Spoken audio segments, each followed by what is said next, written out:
mursalin wa ala alihi wa sahbihi ajmain. Assalamualaikum warahmatullahi wabarakatuh dan salam sejahtera. Salam Perlis, Raja Berdaulat, Raya Berilmu, Negeri Sejahtera, Perlis Maju. Dengan penuh hormat dan takzimnya, Patik menghadap. Duli Yang Maha Mulia, Pemangku Raja Perlis, Tuanku Said Faizuddin Putra, Ibni Tuanku Said Sirajuddin Jamalul Lail. Ampun Tuanku. Dengan penuh hormat dan takzimnya, Patik bagi pihak majlis merafak sembah menjunjung setinggi-tinggi kasih atas limpah perkenan Duli Yang Maha Mulia Tuanku Pemangku Raja berangkat ke majlis forum suburkan hartamu dengan berwakaf bersempena Mesyuarat Institut Pengajian Tinggi Negeri IPTN Bilangan 2 2023. Sesungguhnya, keberangkatan Duli Yang Maha Mulia, Tuanku akan menambah serikan lagi majlis yang bermakna ini kepada sekalian para tetamu. Ampun Tuanku. Patik pun ampuni limpah perkenan Duli Yang Maha Mulia Tuanku Pemangku Raja untuk Patik meneruskan atur cara majlis pada hari ini. Ampun Tuanku. Sahibu Samaha Datuk Arif Perkasa, Profesor Dr. Muhammad Asri bin Zainul Abidin, Mufti Negeri Perlis, merangkap pengerusi Lembaga Pengarah KUIPS Sendirian Berhad. Yang berbahagia, Profesor Dr. Muhammad Rozaimi bin Ramli, Rektor Kolej Universiti Islam Perlis KUIPS. Yang berusaha, Dr. Abdul Basir bin Awang Elias Muhammad Ramli, Timbalan Rektor Akademik dan Antarabangsa KUIPS. Yang berusaha, Profesor Dr. Azman bin Muhammad Nur, Pengerusi Jawatan Kuasa Syariah Bank Rakyat. Yang dihormati Tuan Amin Idris selaku Moderator Forum, Barisan Delegasi IPTN, Barisan Esko Kolej Universiti Islam Perlis KUIPS, Barisan Ketua Jabatan dan Dekan Kolej Universiti Islam Perlis KUIPS, seluruh warga KUIPS, para pelajar dan hadirin yang dirahmati Allah sekalian. Ampun Tuanku, sidang hadirin sekalian, atur cara majlis pada malam ini akan diteruskan dengan ucapan yang akan disampaikan oleh Sahibu Samaha Mufti Negeri Perlis merangkap pengerusi Lembaga Pengarah KUIPS Sendirian Berhad. Majlis dengan segala hormatnya mempersilakan.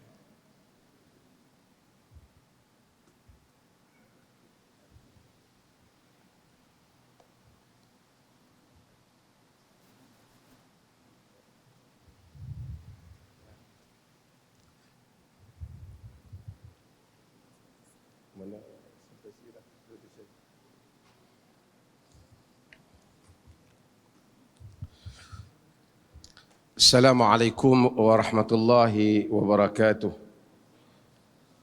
Alhamdulillah wassalatu wassalamu ala Rasulillah wa ba'd. Raja berdaulat, rakyat berilmu, negeri sejahtera, Perlis Maju. Ampun Tuanku, Patik menjunjung kasih dan memohon perkenan ke bawah duli Tuanku untuk menyampaikan. Di sini dia tulis ucap tama. Tapi taklah ucap tama. Tokoh-tokoh ekonomi ramai sini. Sekadar aluan sajalah. Mohon perkenan untuk menyampaikan ucapan aluan kepada hadirin yang hadir. Ampun Tuanku. Yang dihormati Profesor Dr. Muhammad Rozaimi Ramli selaku Rektor KUIPS. Yang berbahagia Timbalan Rektor Dr. Basir bin Awang, yang dikasihi Profesor Dr. Azman bin Maknor. Profesor Dr. Azman ni selain daripada Jawatan Kuasa Syariah, pengurusi Jawatan Kuasa Syariah Bank Rakyat, sebelum tu dia adalah merupakan Jawatan Kuasa Fatwa Perlis. Banyak tahun lah. Jawatan Kuasa Fatwa Negeri Perlis ni, alhamdulillah, saya ingat ada 4 ataupun 5 profesor penuh di dalam Jawatan Kuasa Fatwa. Profesor Dr. Azman salah seorang, Profesor Dr. Basri dan ramai lagi yang profesor penuh. Kan? Mudah-mudahan itu membantu kita untuk mencapai pencapaian perbahasan akademik yang sepatutnya. Tengok Ustaz Amir Idris pun ada, main daripada jauh, dan juga semua yang terlibat. Ada beberapa hal yang saya nak sebut sikit lah, samping kata aluan kepada hadirin yang hadir daripada kolej-kolej, universiti, daripada kepimpinan universiti-universiti luar daripada Perlis ini, swasta luar daripada Perlis ini. Tadi saya nak datang, PA saya kata tukar, cakap pasal suburkan hartamu dengan berwakaf. Jadi saya nak sentuhlah sikit tentang berwakaf ni. Wakaf ni di samping yang dia orang duk bahas tentang wakaf ni, wakaf adalah satu masyru' ataupun satu hukum fiqh yang perlaksanaannya melihat kepada vision ataupun melihat kepada ru'yah mustaqbaliyah, melihat kepada vision yang kehadapan. Pasal apa orang berwakaf? Orang tua-tua dulu wakaf banyak. Perlis ni pun wakaf banyak. Kadang-kadang hak kawan wakaf tu pun ungkit balik. Di Pulau Pinang banyak wakaf, tanah wakaf sampai tak terurus. Kadang-kadang entah siapa-siapa duduk di tanah wakaf. Tapi kenapa orang berwakaf? Dia boleh ambil duit, dia bubuh turis dalam tabung masjid untuk orang makan ke apa, tapi dia wakaf. Dia wakaf maksud dia habsul asal. Dia antahbisa aslahu, kata Nabi. Kamu kekalkan yang asal itu, wa tatasaddaqa anha, dan kemudian kamu sedekah daripada yang asal yang kekal itu. Kenapa? Kerana ia adalah satu pemandangan masa depan. Maksud dia nak, kalau dia wakaf masjid, masjid akan ada masa depan, dia dah mati, anak cucu dia boleh bersemayang lagi. Kalau dia wakaf rumah, maksudnya pemandangan dia nak lihat masa depan. Masa depan dia dua aspek. Satu, masa depan dia di dunia ni. Maksudnya dia dah tak ada pun, masjid tu 100 tahun dah ada lagi. Dia dah tak ada pun, sekolah tu 100 tahun dah ada lagi. Tanah tu lagi dah ada. Masa depan untuk generasi Islam. Satu lagi masa depan dia sendirilah di akhirat. Kerana idza mata ibnu Adam in qata'a amaluhu illa min thalas. Bila anak Adam mati, terputus amalan melainkan 3. Salah satunya sadaqatun jariyah. Sedekah yang berjalan. Ini konsep wakaf. Maksud wakaf sentiasa melihat pada masa depan. Hak akhirat tu tak apa. Allah Ta'ala duduk di sisi Allah Ta'ala.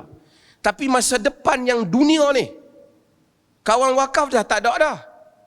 Nanti, siapa yang nak urus wakaf ni? Ini satu isu di dalam wakaf dalam negara ni. Dan kita tahu wakaf berperanan besar. Sekarang orang Melayu, tuan-tuan, kita bangga jugalah kebelakangan ni. Dulu kita kalau kena banjir, kalau kerajaan tak tolong, susahlah negeri tu. Tapi sekarang bila kena banjir, kena ribut, kena apa, kita akan tengok cepat saja masyarakat Islam kita mai tolong. Bukan saja tolong dalam negara ni, tolong sampai ke Turki tu. Dulu kita tunggu.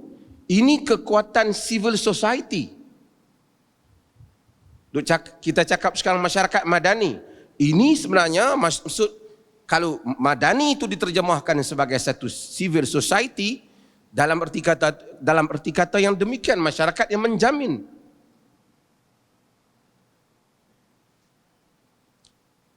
Tapi orang Cina, mereka dah lama dah. Sekolah Cina tak ada bantuan kerajaan kebanyakannya. Tapi sekolah mereka besar, maju. Dahlah bina tak perlu ikut spek JKR. Design dia pun elok kadang-kadang. Sebab macam mana dia boleh bertahan? Guru dia mengajar matematik, PhD, mengajar pelajar tingkatan 3 aja. Kita buka sekolah agama, ustaz tu lah mengajar agama, dia lah mengajar matematik, dia lah mengajar sejarah, pelajar banyak tu, semua yang tu. Last sekali keluar pada sekolah agama, tidak pandai hafal Quran, tidaklah juga pandai akademik. Dia orang civil society kuat dan otak juga bagus. Yang tu kita kena bagi markah pada mereka. Sebab itu sistem wakaf lah tu. Wakaf lah, dia beri harta untuk bina bangunan. Di Oxford juga sama. Di Cambridge juga sama. Mereka bagi bangunan, hasil bangunan diberikan kepada pembangunan Cambridge. Tapi kita tahu dalam sejarah Islam lebih awal lagi. Sayyidina Omar, wakaf Sayyidina Osman. Wakaf Sayyidina Osman sampai sekarang ada di Saudi. Wakaf Sayyidina Osman. Sebahagian bangunan-bangunan keliling yang besar-besar tu ialah wakaf sahabat yang masih lagi bahkan akaun tu sendiri dinamakan dengan akaun Osman bin Affan.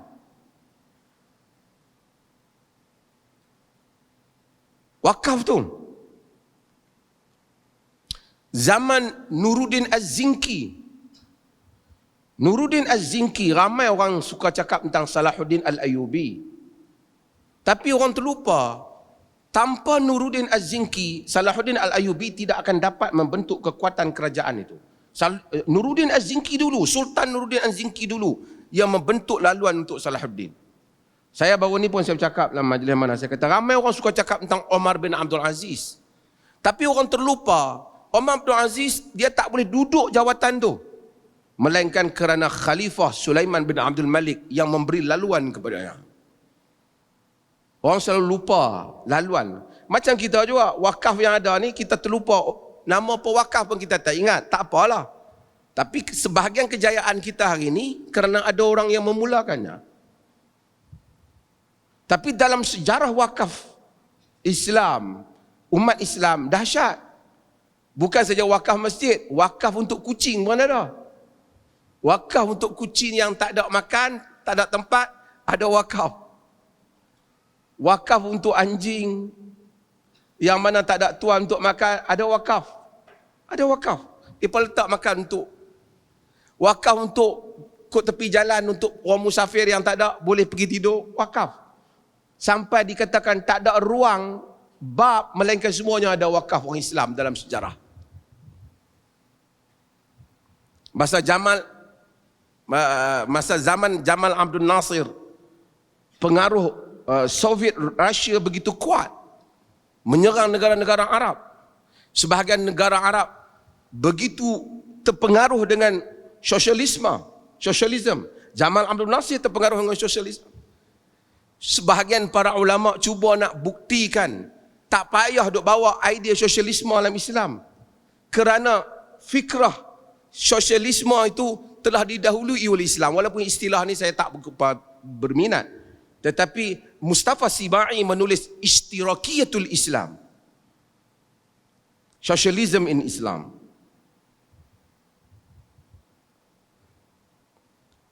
Dia nak ceritakan hal ni telah digarap dalam tamadun Islam.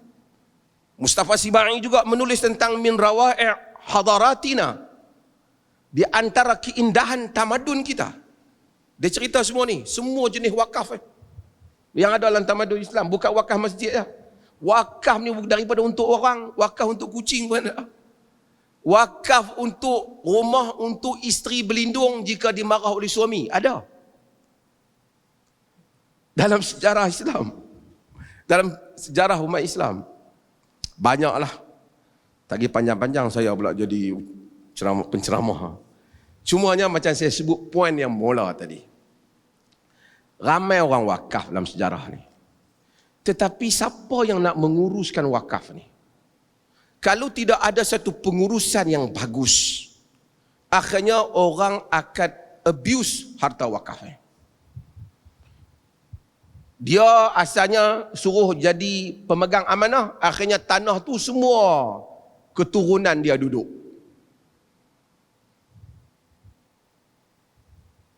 Bila sampai mari, keturunan pun dah lupa dah, rasa memang tanah mereka.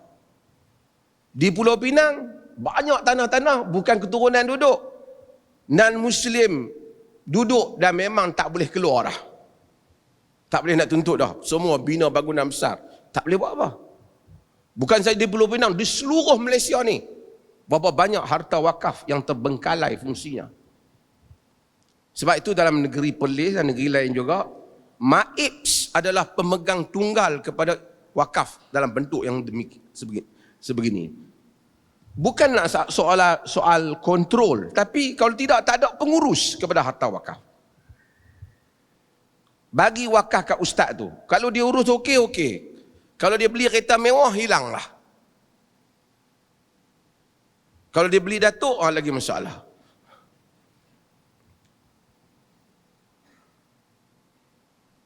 Ini adalah hal yang perlu untuk kita tengok pengurusan wakaf, dan mungkin sampai masa di negeri Perlis ni, dengan perkenan Duli Yang Maha Mulia Tuanku Pemangku Raja, kita kena merombak aturan-peraturan wakaf sehingga ia jadi kemas sistem wakaf dalam negara kita yang mungkin tak didahului oleh tempat-tempat yang lain.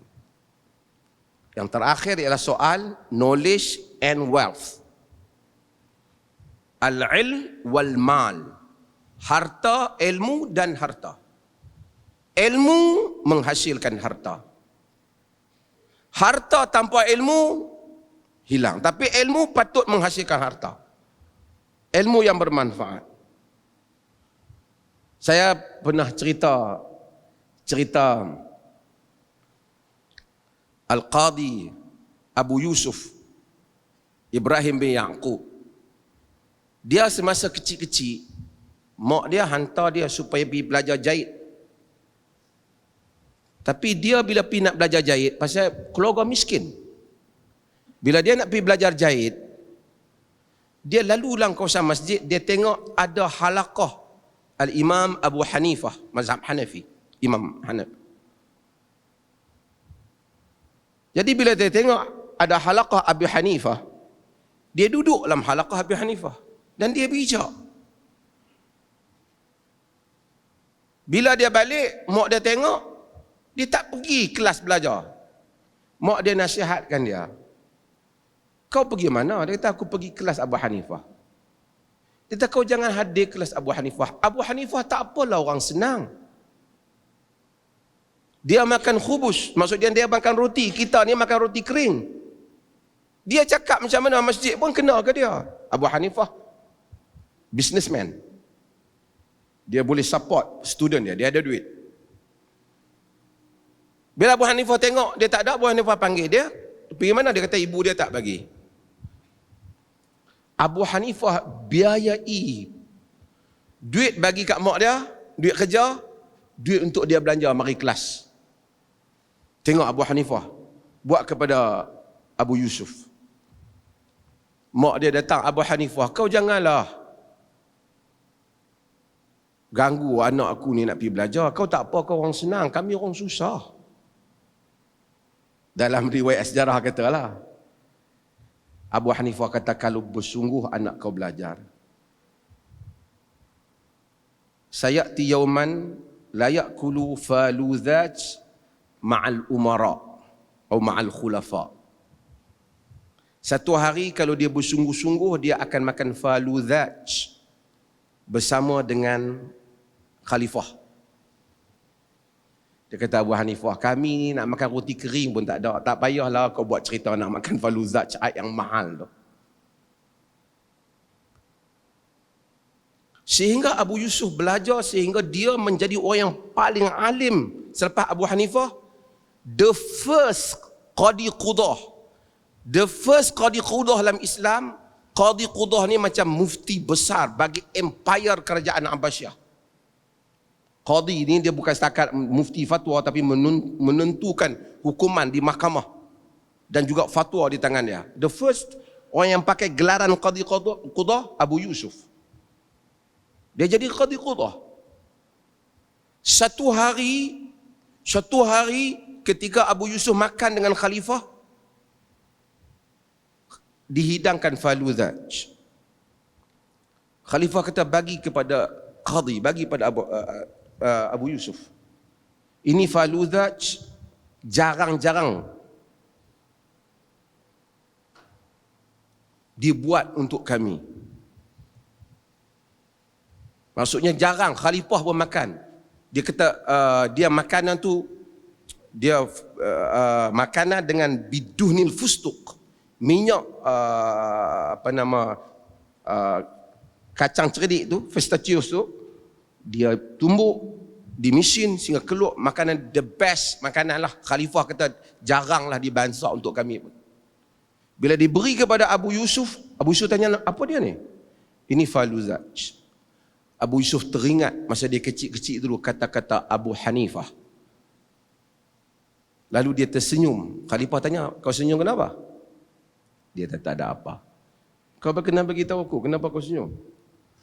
Dia kata, aku masa kecil-kecil dulu belajar. Mak aku marah. Tak pergi bekerja, tapi pergi belajar. Abu Hanifah pujuk mak aku, kata, kalau sekiranya terus belajar, satu hari dapat makan faluzaj bersama dengan khalifah. Kata khalifah, rahimallahu Aba Hanifah wa kana yara bi'aini aqlihi. Allah rahmati Abu Hanifah, dia melihat sesuatu dengan mata akalnya. Tapi saya nak cerita, tanpa duit, ilmu Abu Yusuf pun tak boleh. Karena Abu Hanifah ada duit. Mal, al-ilmu wal mal. Harta dan ilmu. Ilmu perlukan harta, walaupun sedikit.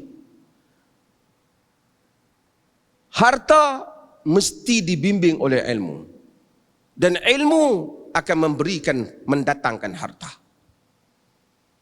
Sebab itu, kalau kita nak wakaf kepada orang, antara projek wakaf yang terbaik ialah wakaf ilmu. Beri buku, buat universiti.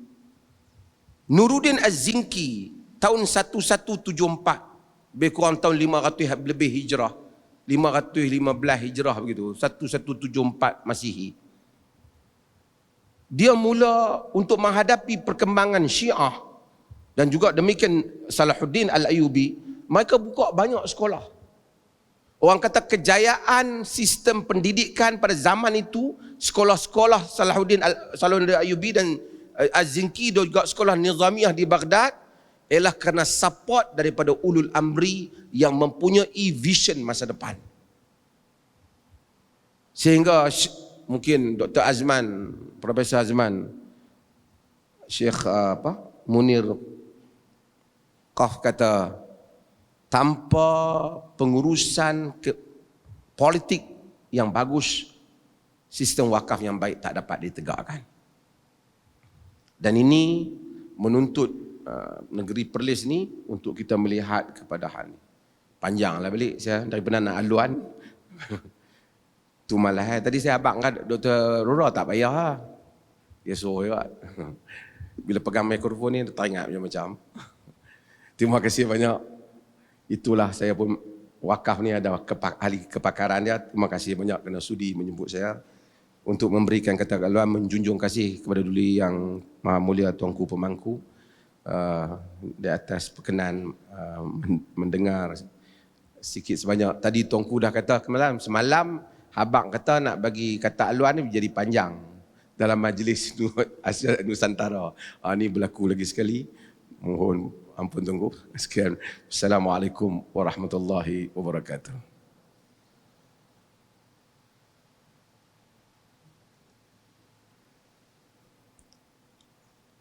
Baiklah, Waalaikumsalam warahmatullahi wabarakatuh.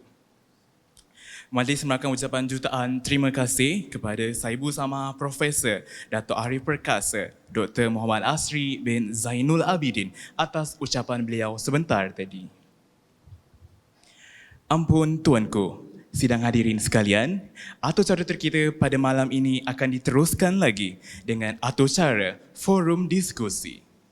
Bagi meneruskan perbincangan forum ini, pihak majlis ingin menjemput dan mempersilakan Yang Berhormat Tuan Moderator Saudara Amin Idris untuk mengambil tempat terlebih dahulu. Dan bersama-sama kita pada hari ini juga, barisan panel forum. Dengan ini saya mempersilakan panel pertama iaitu Yang Berbahagia Profesor Dr. Muhammad Rozaimi bin Ramli. Kemudian pihak majlis menjemput dan mempersilakan panel kita yang kedua pada hari ini iaitu Yang Berbahagia Profesor Dr. Azman bin Muhammad Nur. Dipersilakan untuk mengambil tempat.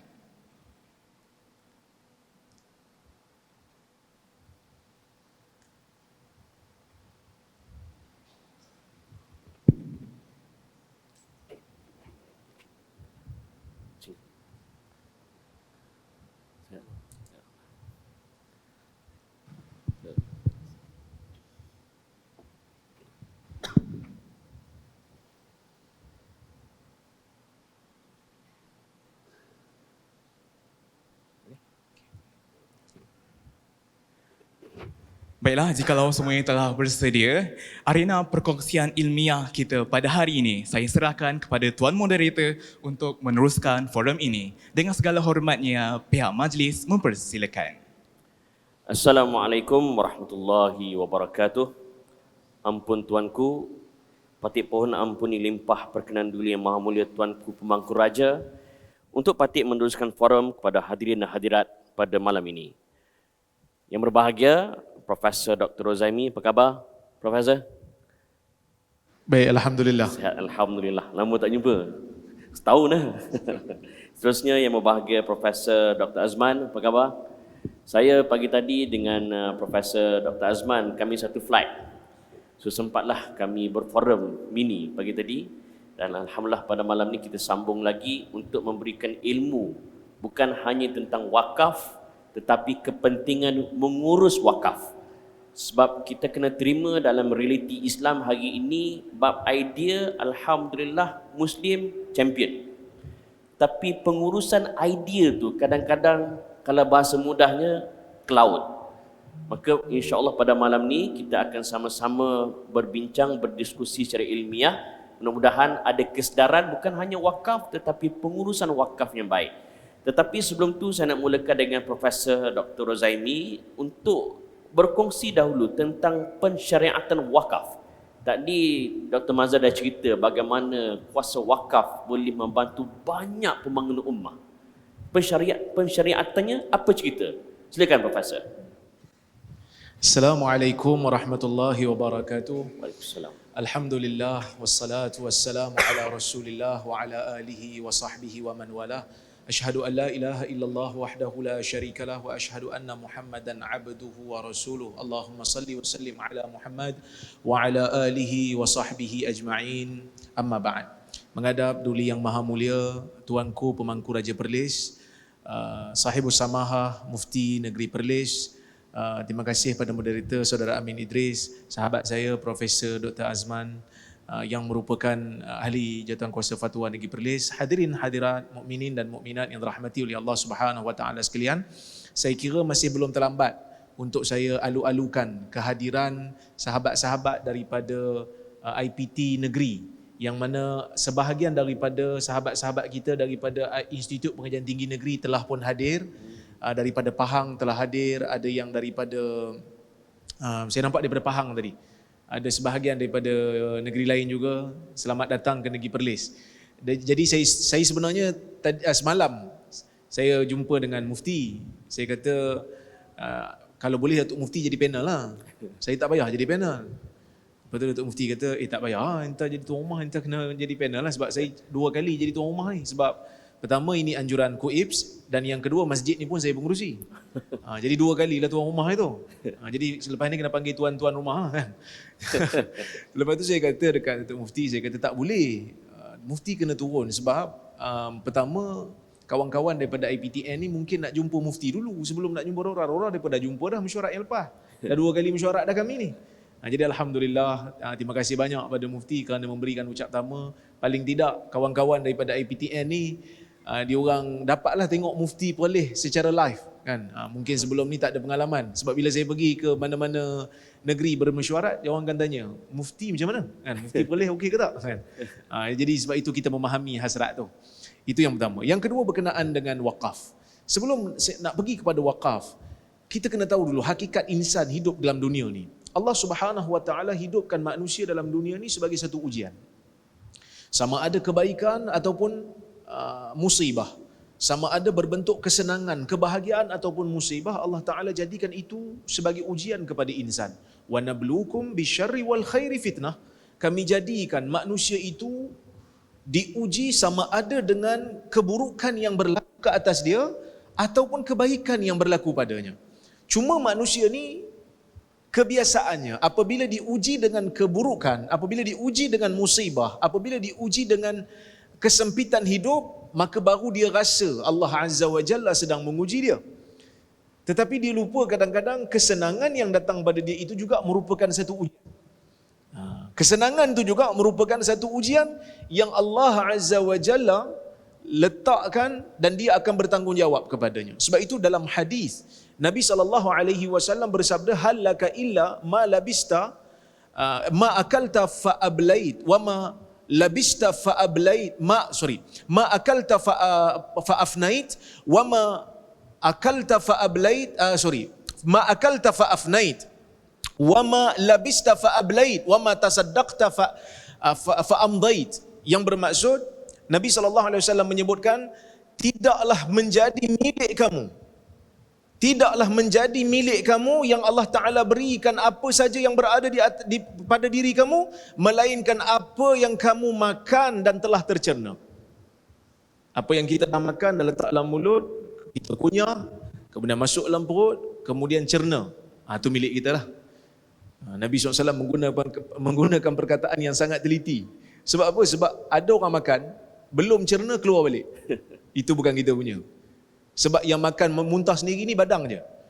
Kita tak makan muntah kita. Kan? Okey, itu yang pertama. Wa ma labista fa ablait, apa yang kamu pakai dan telah buruk pakaian tu. Kerana ada orang pakai pakaian, kemudian pakaian tu belum jadi apa-apa, disedekahkan pada orang, jadi milik orang pula kan. Wa ma tasaddaqta fa amdait, dan apa yang kamu sedekahkan kemudian telah terlaksana pahalanya, kamu laksanakan pahala dengan bersedekah, itu milik kita. Maka sebab itu kalau kita tengok dalam Quran, Allah Subhanahu Wa Taala menyebutkan di antara amal soleh yang ingin dilakukan oleh orang yang nak meninggal dunia ialah sedekah. Allah Subhanahu Wa Taala menyebutkan di dalam surah Al-Munafiqun. Allah Taala kata, la tulhikum amwalukum wala auladukum an dzikrillah wa may yaf'al dhalika fa ulaika humul khasirun. Kan? Allah Taala kata, jangan harta kamu, anak pinak kamu melalaikan kamu daripada mengingati Allah. Sehingga kan apabila datang kematian kepada seorang daripada kamu, mungkin ada yang lalai, ada yang leka, dia kata apa? Fa asaddaqa wa akum minas salihin. Bila dia minta pada Allah Subhanahu Wa Taala untuk Allah berikan tempoh pada dia, supaya bila Allah berikan tempoh, dia nak buat apa? Fa asaddaq, dia nak bersedekah dan dia nak menjadi orang saleh. Sebahagian ulama tafsir kata, kenapa disebut sedekah? Kerana sedekah ni di antara amalan yang paling mudah. Kalau salat, dia perlu untuk berwudu. Dia perlu untuk tengok waktu. Waktu tu boleh salat ke tak boleh. Tapi sedekah, tidak ada waktu yang dilarang untuk bersedekah. Puasa ada waktu yang dilarang untuk puasa. Hari puasa kita tak boleh puasa. Hari raya kan? Pasal apa puasa ni? Saya sebenarnya mula puasa 6 awal sikit. Beriman sungguh. Tak boleh puasa. Hari raya Idul Fitri tak boleh puasa. Hari raya haji pun sama, tak boleh puasa. Hari tasyrik juga tak boleh puasa. Tapi sedekah bila-bila masa saja boleh dilaksanakan. Maka wakaf termasuk juga di dalam sedekah. Kenapa dipanggil sedekah? Sedekah ni kerana diambil daripada perkataan sadaqah. Kerana Allah Azza wa Jalla apabila mensyariatkan perkara yang dinamakan sebagai sedekah, Allah memberikan jaminan akan mengganjari orang yang memberikannya dengan ganjaran yang besar. Wa ma tuqaddimu li anfusikum min khairin tajiduhu indallahi huwa khairu wa a'zama ajra. Apa yang kamu dahulukan untuk diri kamu dari sudut kebaikan amalan, kamu akan dapati di sisi Allah Azza wa Jalla nanti, di hari kiamat nanti, khairan wa a'zama ajra, akan itu juga kebaikan yang kamu berikan akan jadi kebaikan di sisi Allah Azza wa Jalla dan akan lebih besar ganjarannya. Maka orang beri sedekah, orang beri wakaf, orang keluarkan harta untuk Allah Azza wa Jalla kerana ikhlas, dia bukan dapat habuan apa-apa pun. Dia tak dapat habuan pun, tapi dia percaya, dia membenarkan janji Allah Azza wa Jalla yang dia akan dapat habuannya walaupun habuannya itu dia tak nampak. Maka bila kita sebut tentang wakaf, wakaf ni apa dia? Wakaf ini habsul asal wa tasbilul manfaah ila kita kata majalin syar'i. Itu lebih mudahlah untuk kita faham. Menetapkan ataupun kita kekalkan asalnya dan kita sebarkan manfaatnya di tempat yang syar'i, di tempat yang diizinkan oleh Allah Azza wa Jal. Kalau tempat tu tak diizinkan oleh Allah, maka tak bolehlah buat wakaf. Wakaf mungkin pada bahasa je lah. Dia kata saya ni harta banyak, saya nak wakafkan tanah saya ni untuk buat kelab, naik kelab. Tak boleh lah. Masya Allah, bagus kau ni, beriman sungguh. Tak boleh lah. Dianggap walaupun wakaf pada bahasa, tapi tak wakaf pada syarak. Dan di dalam Islam ni, wakaf ialah satu pelaburan yang confirm untung. Kan? Hari ni, muka mufti, muka Rora, muka Amin tak tahu laku ke tak. Muka Prof Azman pun ada. Muka kami digunakan dalam poster Ni scammer Islamic investment. Scammers kan. Muka kami digunakan. Pasal apa dia guna muka kami? Banyak kali dah kami kata bukan, kami tak terlibat. Kami ni kalau berpandai, orang kata investment, Dah lama kaya. Kaya lah. Tapi mufti kaya lah, saya kurang sikit. Bukan kurang sikit, kurang banyak. Sebab apa dia guna muka kami? Sebab nak tarik trust. Nak orang percaya, muka Dr. Mazhar ini mesti betul. Kan? Muka Rora mesti untung.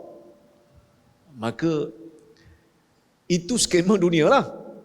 Allah Azza wa Jalla di dalam syariat ini meletakkan satu pelaburan yang dia punya ROI. Apa ROI? Return of investment. Return of investment. Bukan saja berganda, sebab dalam ibadat ni, dalam ibadat, pahala ni Allah Ta'ala gandakan. Ibadat berganda. Al-hasanatu bi'ashri amsalihah. Satu kebaikan akan diganda 10. Itu gandaan. Tapi ada juga pahala yang bersifat mustamir. Pahala yang bersifat berterusan. Seperti mana sabda Nabi SAW, "Idza mata ibnu Adam atau idza mata Adami, inqata 'amaluhu illa min thalath. Sadaqatin jariyah wa ilmin yuntafa'u bih wa waladin salih yad'u lahu," kama qala. Nabi mengatakan bila anak Adam meninggal dunia, kita ni ada tempoh. Tak ada orang hidup selama-lamanya, tak ada. Maka sebab itu bila bincang tentang Nabi Khadir ataupun Nabi Khidir, sebahagian ulama di kalangan aliran ahli sunnah, antaranya Ibnul Qayyim, mengatakan tak mungkin Khadir itu hidup. Sebab apa? Sebab dia kata panjang sangat umur. Kerana Allah Azza wa Jalla tidak takdirkan manusia hidup begitu panjang tanpa disebutkan dalam mana-mana dalil yang sahih, melainkan Nabi Isa aja. Oleh kerana itu dia kata Khadir ni dah tak ada dah meninggal dah. Tapi saya tak nafikan sebahagian ulama ahli sunnah ada yang menerimanya. Ini khilaf di kalangan ahli sunnah. Ada yang terima mengatakan Khadir masih hidup, ada yang tak terima. Cuma manusia ni dia punya hidup tu ada tempoh. Dia macam dewan periksa lah. Ada tempoh.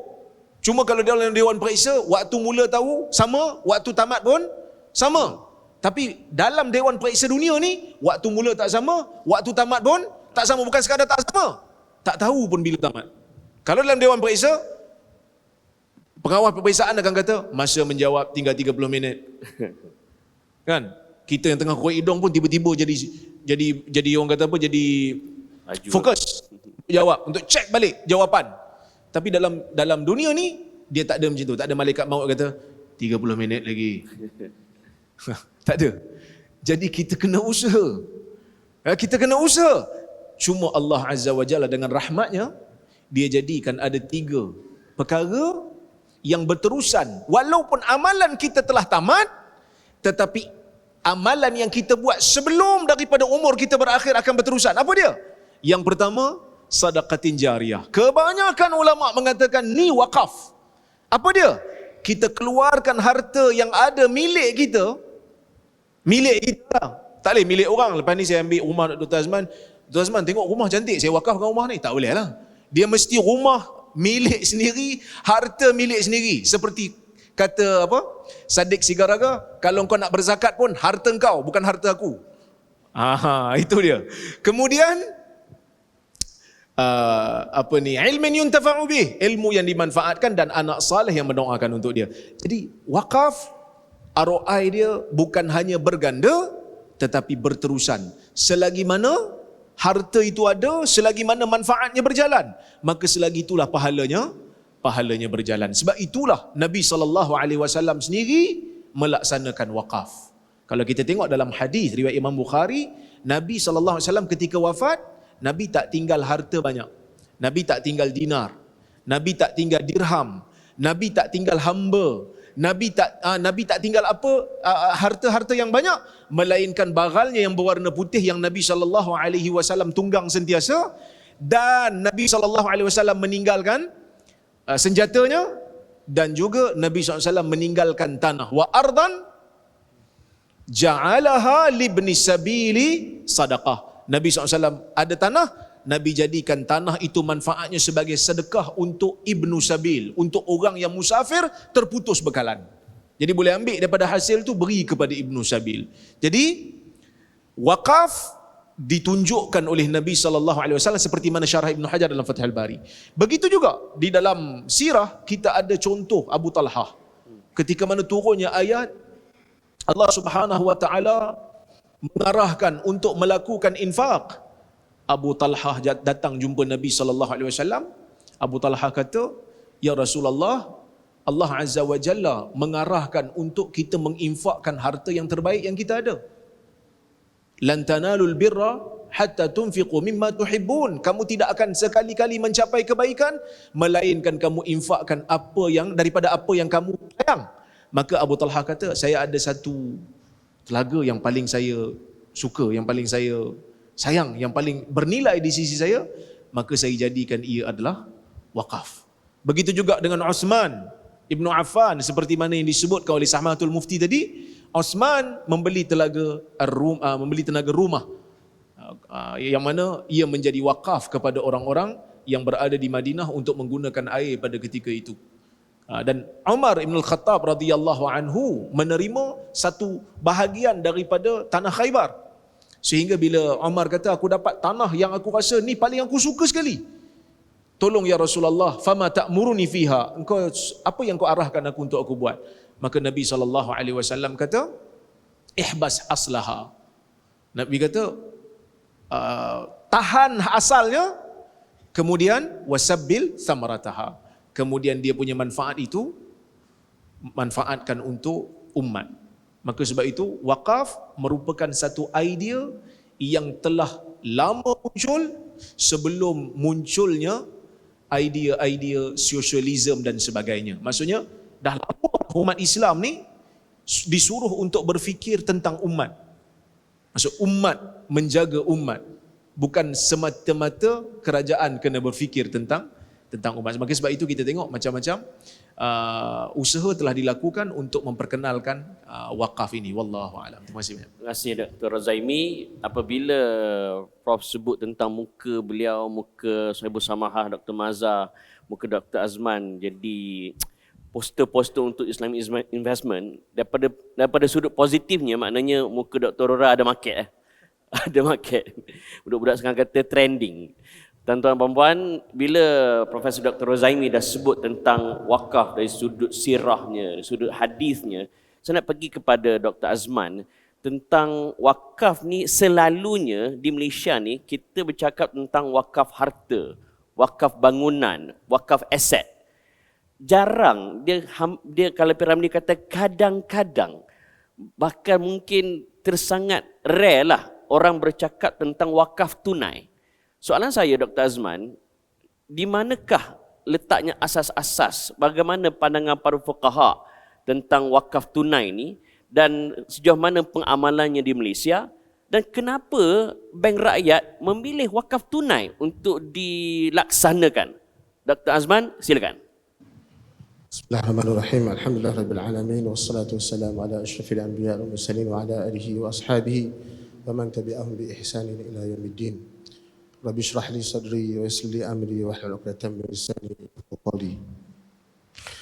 Ke bawah dulu Yang Maha Mulia Tuanku Pemangku Raja Perlis, Sahibul Samahah, Datuk Mufti kita, Saudara Amin dan rakan panel forum Profesor Razami, seterusnya masyayikh, alim ulama, tuan-tuan dan puan-puan sekalian, Assalamualaikum warahmatullahi wabarakatuh. Pertamanya saya ingin mengucapkan jutaan terima kasih kerana menjemput saya untuk bersama dengan tuan-tuan dan puan-puan pada malam ini untuk berkongsi sedikit sebanyak berkenaan dengan projek wakaf, iaitu wakaf tunai yang yang merupakan satu usaha yang dilakukan oleh kebanyakan players ataupun institusi kewangan sekarang ni, akhir-akhir ini. Lebih-lebih lagi ia berkenaan dengan wakaf tunai. Kenapa wakaf tunai perlu kita promosikan ataupun perlu kita highlightkan?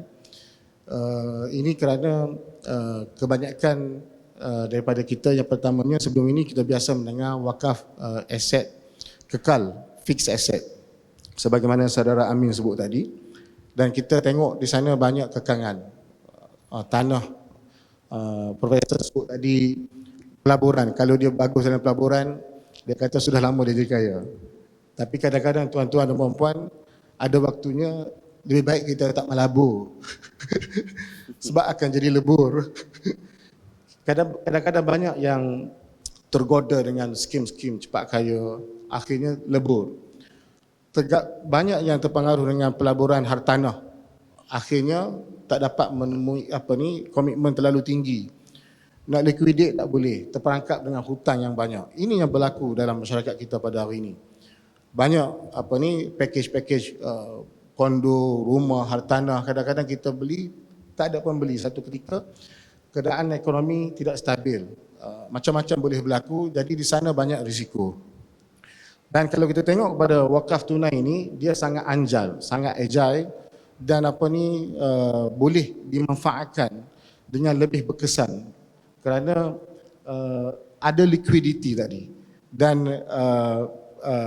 sebut tentang pelaburan tadi, banyak instrumen-instrumen pelaburan, contohnya dalam sekarang ini dalam equity ataupun stock market tidak berapa pay off atau tidak berapa mendatangkan keuntungan, dan sangat tak stabil, sangat volatile seluruh dunia. Banyak fund manager yang pergi kepada fixed asset, suku ataupun fixed deposit, pendapatan yang tetap, yang mana kita boleh dengan mudah pentadbir atau pengurusan dana pelaburan, dia boleh switch, boleh berpindah daripada dana investment avenue kepada another investment avenue. Tapi kalau kita kata dalam bentuk hartanah tadi, dia amat sukar. Dan wakaf, kenapa wakaf tunai perlu dipromosikan? Zaman dahulu tanah, orang banyak tanah. Zaman sekarang ni tanah mahal. Nak beli tanah mahal, nak wakafkan, untuk diwakafkan. Jadi apabila ada package wakaf tunai ini, kita boleh menyumbang walaupun dengan jumlah yang tidak banyak, jumlah yang sedikit, kita boleh menyumbang untuk projek dana wakaf tunai QIPS yang insya-Allah lepas ni akan dilancarkan.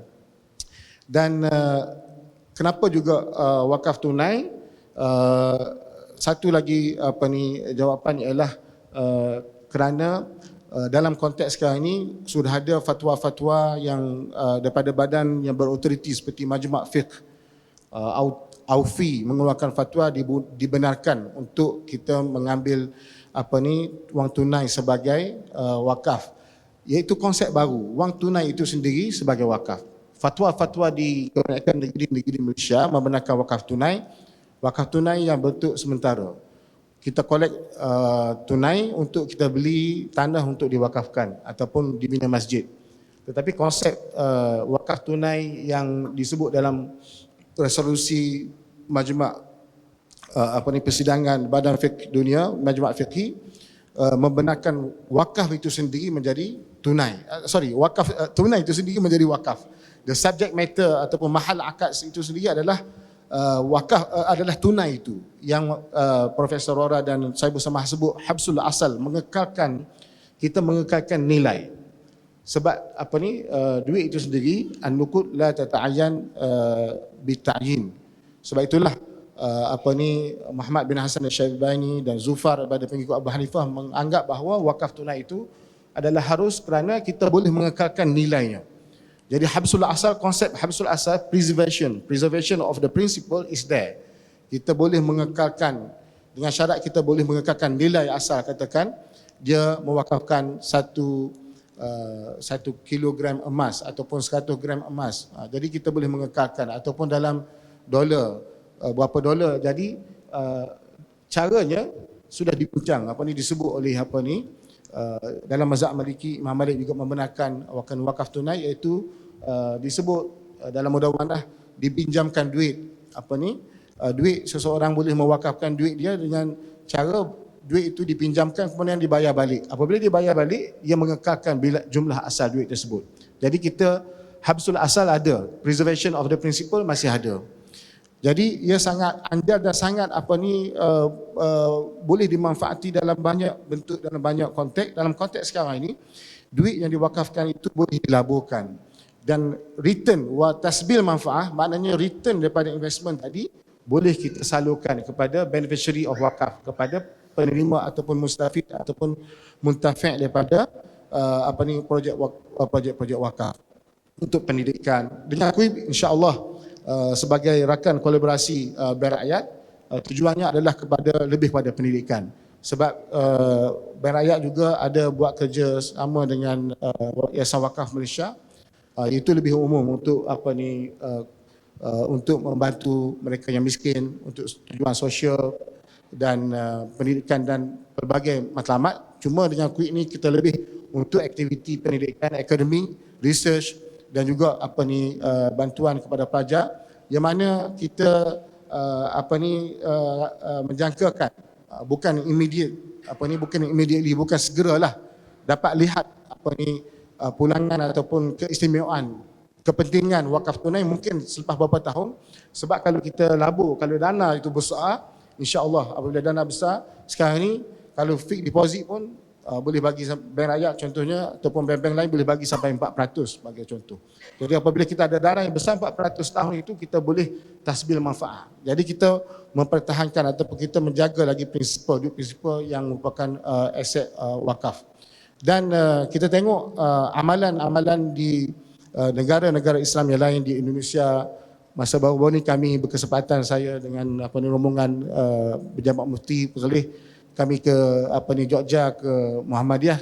Mereka juga, saya tanya soalan tentang pengurusan cash wakaf. Jadi mereka ada juga wakaf dalam bentuk tunai ataupun aset yang diliquidate, dan mereka gunakan mereka invest, mereka kata mereka melabur. Jadi mereka menjaga prinsipal tadi, dan return daripada pelaburan tadi akan disalurkan kepada kerja-kerja kebajikan. Jadi persoalan yang diutarakan oleh Ustaz Amin tadi, kenapa? Jadi kami rasa bukan saya saja, daripada industri, ini adalah waktu yang sesuai untuk kita menawarkan sesuatu yang baru. Ini dianggap sebagai bid'ah hasanah lah. Kalau orang sebut bid'ah, bukan bid'ah. Sebenarnya benda itu dalam mazhab Syafi'i agak ketat. Tapi saya pergi conference Imam Syafi'i di Sarawak beberapa hari lepas pun, Mufti Sarawak pun mengatakan di Sarawak mereka juga mengeluarkan fatwa mengharuskan wakaf tunai kerana keperluan dan maslahat sekarang. Cuma kita nak cuba explore yang agak baru, yang rare ataupun yang niche area tadi, itu tunai itu sendiri dijadikan wakaf dan dilaburkan, dan kita akan jaga prinsipal tadi, dan kita tidak akan berdepan dengan masalah yang besar tentang istibdal seperti dengan aset-aset kekal yang diwakafkan kerana keunikan cash wakaf itu sendiri. Dan di sana ada pemantauan lah, memang ada joint working committee, jadi bukan kata senang-senang dilepaskan begitu saja, ada insya-Allah ada pemantauan dan juga ada governance untuk ini adalah pilot project untuk insya-Allah kita cuba untuk memaksimalkan sebaik yang mungkin untuk menjayakan projek wakaf tunai kerjasama di antara Bank Rakyat dan KUIP insya-Allah. Terima kasih Dr. Azman. Sekali lagi, ini menunjukkan keterbukaan negeri Perlis bekerjasama dengan Bank Rakyat meneroka benda-benda baru di dalam ekonomi pada masa yang sama diikat dengan prinsip syariat. Itu kita ucap tahniah pada negeri Perlis dan juga Bank Rakyat.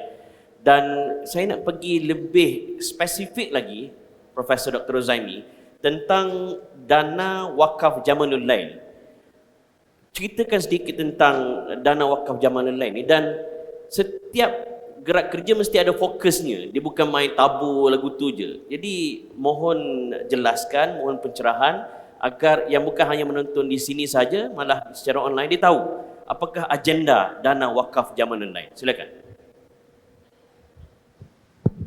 Okey, terima kasih Amin. Dana wakaf Jamalul Lail ni, suara saya okey ke? Dia macam bergema sikit. Okey? Okey. Baik. Dana wakaf Jamalul Lail ni ialah satu nama yang memang kami pengurusan tertinggi KUIPS hasratkan. Kerana mula-mula saya datang ke sini, saya lihat universiti perlu ada satu kekuatan dana yang mana dana itu tidak dimiliki oleh sesiapa. Sebaliknya, dana itu milik umat Islam, tetapi manfaatnya akan kembali kepada umat semula. Sebab bila saya duduk dekat UPSI, UPSI, Universiti Pendidikan Sultan Idris, saya duduk di UPSI daripada tahun 2008 sehingga 2022. Jadi masa di UPSI, kami tak ada isu sangat untuk dapatkan geran penyelidikan dan sebagainya. Sebab kami IPTA. IPTA ni senang sikit lah. Ya, awam. Orang nak bagi pun dia nampak IPTA. Cuma KOIP ni dia bawah negeri. Jadi bila bawah negeri mungkin orang rasa macam kalau bagi tu boleh, reliable ke, dia orang boleh jaga ke? Itu pertama. Yang kedua, kalau dia bagi dalam bentuk geran, dalam bentuk perundingan, dia akan, orang kata apa, satu projek selesai, habis. Satu projek selesai, habis. Bukan saya nak menafikan pahala, pahalanya ada. Sebab tu orang banyak bagi saya geran penyelidikan masa dekat UPSI. Alhamdulillah. Jadi, kenapa orang bagi? Sebab masyarakat kita dah mula minat dengan ilmu hadis. Masyarakat kita minat. Bila kita kata, saya nak buat buku hadis. Lepas tu dia tanya, nak cetak kat mana? Saya sponsor boleh? So dia sponsor. Kita dapatlah ada yang bagi 30,000, ada yang bagi 25,000. Lepas tu saya buat semakhadis.com. Bila buat semakhadis.com, alhamdulillah dapat 400,000, 450,000 daripada Telekom. Dapat 500,000 daripada tabung haji. Jadi banyak. Tapi lama-lama bila saya buat research ni, bila habis aja dana tu, sistem semakhadis.com tu perlu diselenggara. Betul. Domain kena bayar, pekerja yang webmaster kena bayar. Sistem kena update. Sistem kena update, database kena tambah. Kan? Sekarang ni kita buat 17,000 hadis dalam tu yang dhaif dan palsu. Kita sekarang tengah buat yang sahih pula. Kena tambah. Jadi bila orang tu dah bagi kat kita, kita nak minta lagi, kita rasa macam takkan aku nak minta je. Tiap tahun nak minta ni. Kan? Segan. Jadi saya terfikir kenapa tidak kita buat satu tabungan yang mana kita kumpul banyak, hasilnya tu yang kita pakai. Kita tak pakai dia punya prinsipal, kita tak pakai modal tu. Maka modal tu akan berkekalan. Dan saya sebutkan tadi dalam sesi pertama, round pertama tadi saya sebut, Nabi SAW sebut apa? Bila kita meninggal, 3 perkara akan kekal. Anak saleh insya-Allah. Tuan-tuan akan direzekikan dengan anak saleh insya-Allah. 2 lagi, sedekah jariah. Mungkin ada di kalangan kita yang tak banyak dananya.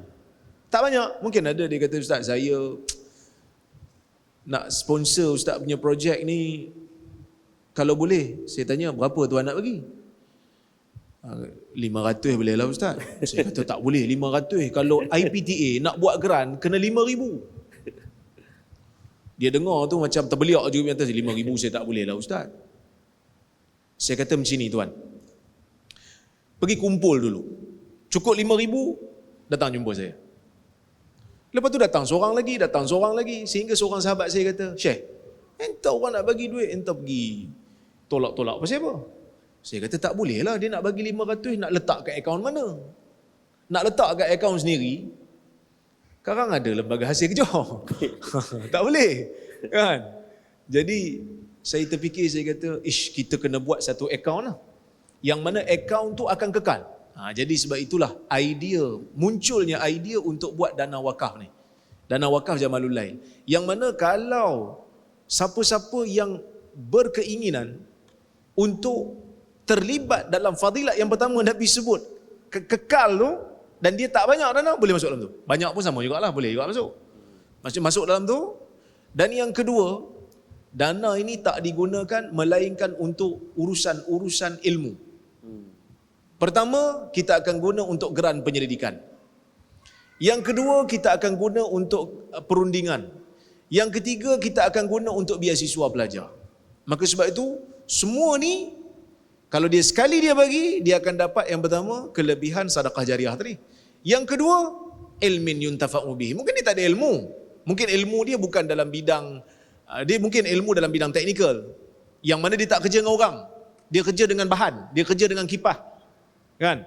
Tapi dia nak terlibat dengan perkembangan ilmu fardu ain ke, ilmu fardu kifayah yang boleh beri kepada umat, maka dia boleh terlibat. Dia masuk RM10, tapi kalau 1,000 orang masuk RM10, maka duit di situ akan ada. Dana tu akan bertambah, dan kita tak guna pun untuk belanja, kita kekalkan dalam bentuk tunai. Kita letakkan di akaun bank rakyat dan dikawal selia oleh Majlis Agama Islam Perlis. Siapa? So bukan individu lah. Bukan individu punya. Maksudnya bila nak keluarkan, nak belanja, kena ada jawatan kuasa. MAIPS pun akan hantar wakil dia duduklah jawatan kuasa di KUIPS. Maksudnya benda ni terkawal dan insya-Allah tak timbul beli kereta mewah. Ya, tak ada. Tak timbul untuk beli datuk palsu pakai duit tu. Saya tak, insya-Allah tak beli duit datuk palsu pakai duit tu. Kita guna untuk pensyarah-pensyarah di KUIP ni. Sebab pensyarah-pensyarah di KUIP ni, tuan-tuan dan puan-puan, dia orang ni muda-muda. Kan, dia orang ni muda-muda belaka. Dia orang bersemangat nak buat kerja ni. Cuma dia orang tak ada networking yang luas. Maka sebab itu bila saya ada sedikitlah orang kenal, saya gunakan sedikit muka saya ni, yang Amin kata laku sikit tu, Ada market. Jumpa dengan korporat-korporat ni, kita nak masukkan dalam dana tu. Dan setakat ini kita dah berjaya lah kumpul RM420,000. Masya-Allah. Itu pun kita tak kempen lagi. Hari ni baru kita lancar ni. Bila kita sebut je orang dah minat dah. Tak apa, kami masukkan RM200,000. Gagah Ni dah pun sikit. masuk RM200,000.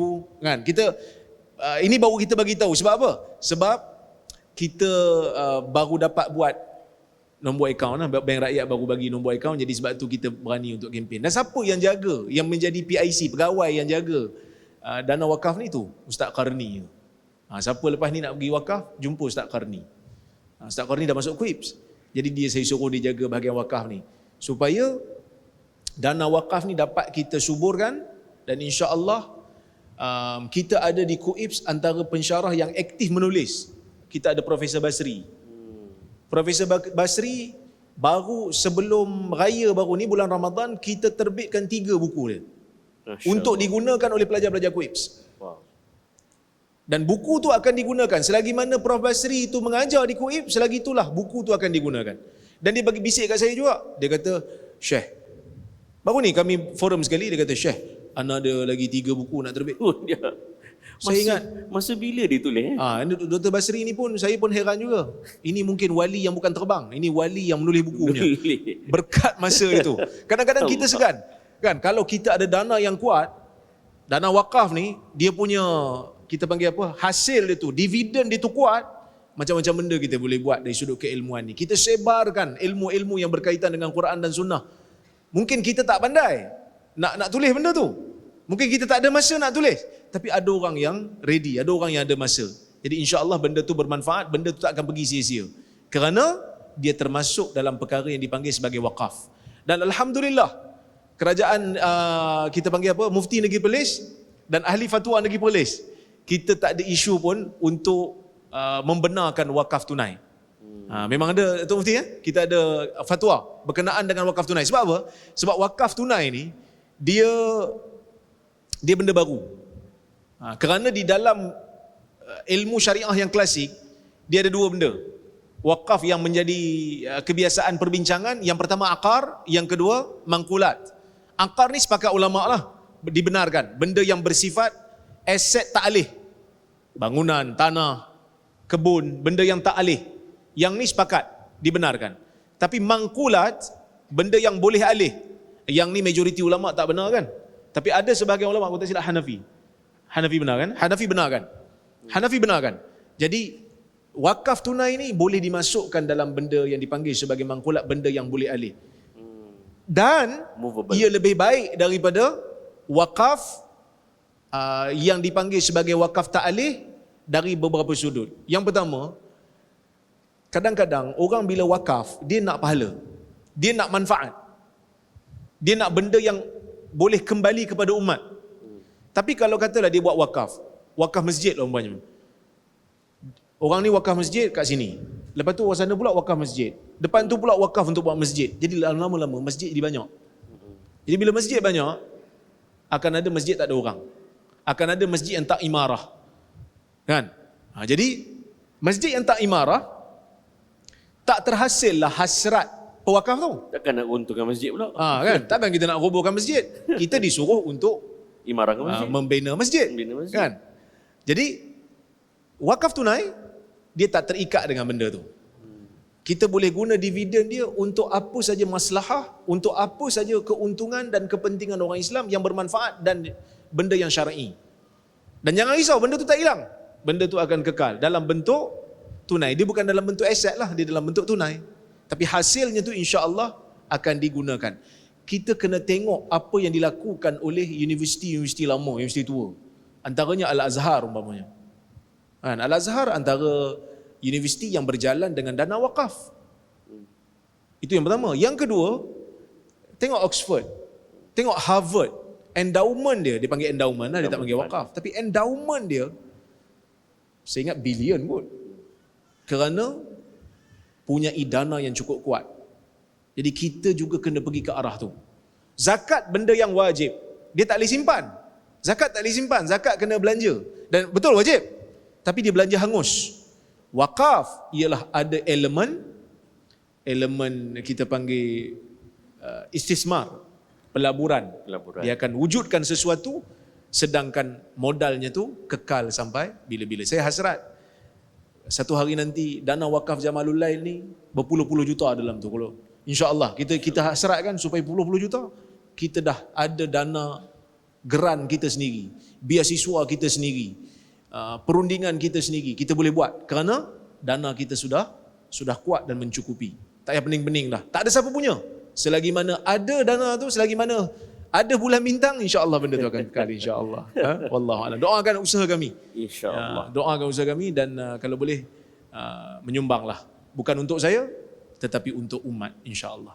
Masya-Allah. Bagaimana kita melihat betul duit bukan segalanya, tapi segalanya memerlukan duit. Dan kita lihat bagaimana Qatar membuktikan sebuah negara Islam boleh buat World Cup, tuan-tuan. Duitlah tu, tuan-tuan. Dan manalah tahu, sebab dari segi realiti, ramai kawan-kawan kalau dekat yang bagi cadangan, kenapa stesen TV tak buat program sunnah, kenapa tak buat pengisian yang lebih meletakkan hadis-hadis sahih. Saya kata, kita sembang senang lah. Tapi kalau duit tak ada, tak jadi, tuan-tuan. Tapi manalah tahu dengan wakaf ini, suatu hari nanti PMT akan menjadi sebuah stesen TV. Mana tahu? Kan? Wallahualam, tetapi ianya tidak mustahil. Baik, saya nak pergi kepada Dr. Azman. Bila Profesor Dr. Roda dah sebut tentang agenda dana wakaf Jamalul Lail ni, di mana sebenarnya peranan rakyat di dalam menjayakan misi ini Dan kenapa Bank Rakyat mengambil inisiatif untuk mengiktiraf wakaf ni sebagai satu agenda yang besar? Mengapa bukan agenda yang lain? Dan satu lagi, mungkin ringkas apa instrumen wakaf di dalam menjayakan pembangunan ummah? Silakan doktor, 3 dalam 1 soalan tu. Fadal. Kita ingat semua soalan tu nanti anda kena Satu-satu balik. insya-Allah. Anda nak tambah sikit apa yang disebut oleh Profesor Rozami tadi. Kita punya concern yang besar ialah at-tanmiyah al-mustadamah, pasal sustainable development, sustainable growth. Dan sekarang ni UN pun bercakap pasal ESG, banyak conference bercakap tentang sustainable growth. Kita berdepan dengan pertukaran cuaca, dengan global warming dan macam-macam lagi, macam mana persiapan. Dan saya sangat tertarik dengan konsep wakaf itu sendiri. Dia adalah berciri sustainable growth. Saya bersama sebut wakaf Sayyidina Uthman sampai sekarang masih ada. Tengok tak terjejas pun. Mana qasamal min sadaqah, harta itu, aset itu tak terjejas pun. Bahkan dia memberi manfaat. Profesor sebut Al-Azhar memberi manfaat. Boleh sponsor, boleh hantar guru. Suatu ketika dua Azhar hantar guru seluruh dunia, mesti panah buat training, duit wakaf fund. Jadi pada masa yang sama, saya tengok di Malaysia, antara faktor kenapa kami mengambil inisiatif ini, Bank Rakyat dan rakan-rakan di sana mengambil inisiatif ini adalah tentang banyak kadang-kadang antara lain ialah orang ramai sangat berminat untuk menyumbang. Kita tahu masyarakat kita nak kepada pahala. Ada duit, dia dapat bonus, dia kata dia nak buat kebajikan. Tapi kebanyakan isu di tempat kita adalah orang panggil peluru itu kita tembak secara rambang, tak tahu hadaf, tak ada target. Orang kita bagi saja duit, orang minta, orang ni kita kata kita niat buat kebajikan. Padahal tak terancang. Banyak yang kutip derma nak buat kononnya wakaf tapi tak daftar pun sebagai wakaf. Lepas tu mati. Katakan guru tu buka sekolah tahfiz, lepas tu mati. Tak settle. Banyak kes tak selesai. Kutipan itu adalah untuk wakaf. Orang yang bagi duit itu niat nak dapat pahala. Jadi dalam konteks ini tuan-tuan dan puan-puan, kita kena smart. Kita kena penderma must be very very smart. Kita kena tengok ke mana duit kita pergi. Kalau orang kata nak buat kerja charity sekalipun, kita nak tengok sampai ke tidak duit itu pada beneficiary. Kita kena smart. Kalau tidak kita kita rasa kita dah buat padahal tak dapat pun. Orang tak buat pun. Katakan kita suruh orang kata sembelih lembu tu tak disembelih, kita dapat ke tak pahala? Jadi kita gagal lah, maknanya kita hanya habis duit sia-sia. Kita bagi duit untuk tujuan wakaf tapi adakah dilaksanakan ataupun dia menjadi projek yang diabaikan. Jadi ia amat merugikan. Jadi dalam konteks ini sangat clear bukan di bawah penyelidikan individu, di bawah Majlis Agama Islam boleh. Jadi dan kita matlamat dia pun jelas. Kutipan ini dana ini adalah untuk pembangunan pendidikan, untuk buat research dan seterusnya. Jadi ini salah satu alternatif yang terbaik. Kita kena orang ramai kena ada di sana, ada kesedaran, kepintaran dan ingin tahu, rasa ingin tahu yang lebih. Duit saya bagi ni ke mana? Adakah saya akan dapat pahala? Ataupun tadilah saya beli, saya bagi tanah tu tak daftar pun sebagai tanah wakaf. Tiba-tiba diwarisi oleh orang yang menerima yang menguruskan tanah tadi. Jadi kita tak dapat pahala. Jadi terbantu. Ini amat merugikan. Jadi we have to be very smart on this. Jadi bagaimana, berbalik pada soalan tadi, bagaimana rakyat dapat menyumbang? Rakyat kita tahu antara bank terbesar di Malaysia,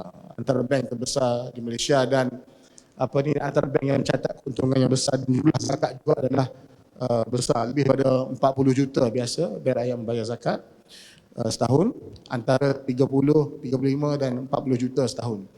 Dan kita ada ATM machine dekat dengan 1,000 ATM dan CDM, kita ada 983 dekat 1,000, kemudian 148 cawangan, dan kita ada perbankan online dan boleh disalurkan kepada akaun wakaf Quid tadi secara online. Dan setakat ini saya difahamkan daripada person in charge dan mereka yang terlibat untuk menjalankan projek ini, bank tidak akan mengenakan apa-apa charge. Bank juga menganggap ini salah satu daripada CSR dan juga value based integration, sumbangan yang boleh dikemukakan oleh bank untuk kebaikan, untuk kepentingan ummah dan khususnya dalam bidang wakaf. Dan lepas daripada ini mungkin bank juga boleh membantu dari segi investment, mungkin treasury department daripada bank juga boleh memberi pandangan, membantu komiti tadi untuk menguruskan pelaburan dan untuk memaksimalkan pulangan. Pada masa sama kita tahu bahawa bank-bank Islam di Malaysia ini di bawah dikawal oleh bank negara, dan bank negara meletakkan requirement governance dan audit, pemantauan, compliance, audit, governance yang tinggi dan sentiasa dipantau oleh bank negara. Jadi insya-Allah kita tidak akan beritahu tentang ketirisan. Ketirisan kata duit ini nanti bank nak guna, bukan.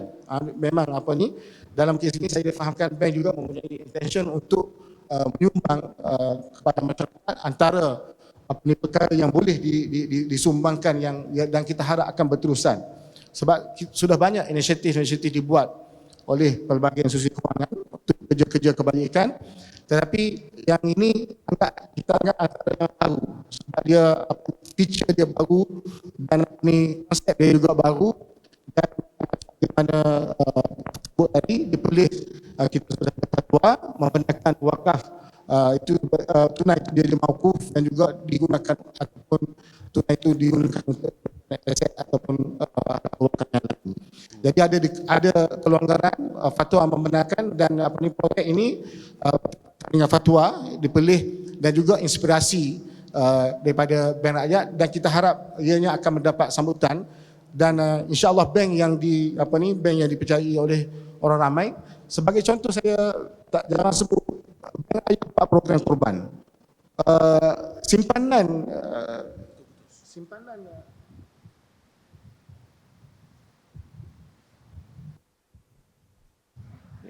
akaun korban orang pada beberapa buah bank cuba menawarkan tapi tak berjaya, tapi bank rakyat menawarkan akaun korban, dan kita tak sangka dapat sambutan begitu ramai daripada begitu banyak daripada masyarakat. Tahun lepas sahaja collection ataupun simpanan orang ramai untuk akaun korban 70 juta. Mereka menyimpan duit untuk program korban. Maknanya orang kita mencari tempat di mana mereka boleh yang boleh membantu mereka untuk melaksanakan ibadah korban sebagai contoh. Di samping sama ada mereka nak buat dengan bank rakyat ataupun dengan pihak lain tidak menjadi masalah. Tapi nak ceritanya bagaimana keyakinan orang ramai apabila ia diuruskan dengan dengan keterusan daripada pihak bank, maka ia insya-Allah akan mendapat pertolongan daripada Allah Subhanahu Wa Taala, dan kita harapkan projek ini bank hanyalah untuk hanyalah facilitate. Bank bukanlah untuk membuat keuntungan daripada duit ini, tapi ingin membantu. Ini dianggap sebagai sebahagian daripada siasat dan value value base ataupun kita sebagai kita boleh mengutarakan satu added value kepada perkhidmatan bankan yang ada sekarang ini, dan sustainability umat insya-Allah untuk masa yang panjang. Wallahu a'lam. Masya-Allah. Baik, tuan-tuan, bila kita dah belajar sedikit tentang pensyariatan wakaf, tentang wakaf tunai dan agenda dana wakaf Jamanul Lail, tiba masa untuk kita dengar sedikit khulasah daripada Profesor Dr. Rora dan juga Profesor Dr. Azman. Apakah next move, apakah langkah seterusnya, apakah kesimpulannya? Fadhal, Dr. Rozaimi. Tes. Okey, sebagai penutupnya, saya nak sebut, kalau tuan-tuan tengok dekat masjid ni, ada dua serombong yang sedang terbuka di belakang masjid. Yang itu sebenarnya adalah hasil daripada kutipan wakaf yang kita lancarkan hanya selama tak sampai 6 bulan, Ustaz. Tak sampai 6 bulan. kita berjaya mengutip 300,000 untuk aircon dan juga PA system. Jadi saya nak sebut apa dia? Saya nak sebut kita boleh buat. Dalam masa 6 bulan boleh dapat 300,000. Cuma mungkin kesedaran orang ni dia rasa sebab dia bagi kat masjid benda tu kekal.